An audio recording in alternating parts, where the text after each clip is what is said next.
देवघर नगरिया से अइले बारियतिया हो, अइले बारियतिया हो। लगले हिमाचल बाबा के द्वार ए सखी हो, लगले हिमाचल बाबा के द्वार ए सखी हो। लगले हिमाचल बाबा के द्वार ए सखी हो। सब कोई देखलया रात से बरतिया, रात से बरतिया हो। मैना जी देखेली दामाद ए सखी हो, मैना जी देखेली दामाद ए सखी हो। सब कोई देखेला आजन से बाजन हो, आजन से बाजन हो।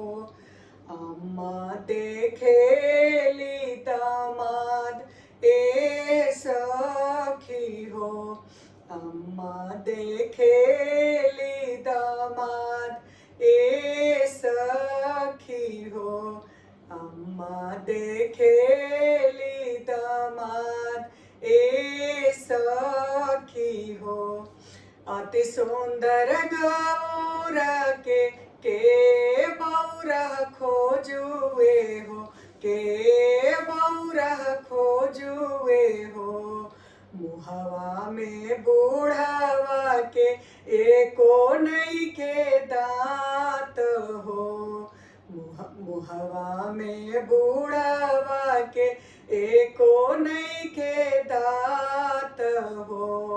मुहवा में बूढ़ावा के एको नहीं के दांत हो। कोठिला की वोते वोते बोलेली गौरा बेटी गो, बोलेली गौरा बेटी।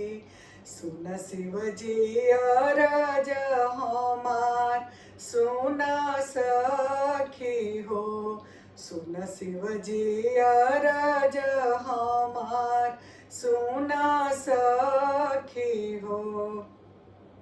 तनिक शिवजी रूपवा बदलती हो, रूपवा बदलती हो। नैहर के लोग पतियास ए सखी हो, नैहर के लोग पतियास ए सखी हो।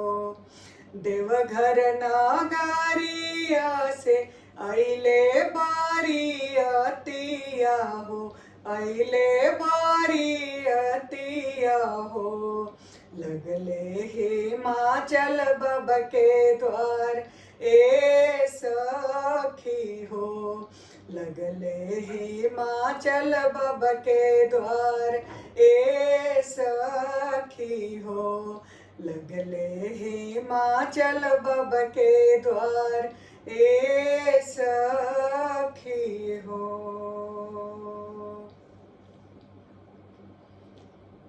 आप सबके शिव विवाह कैसा लगल?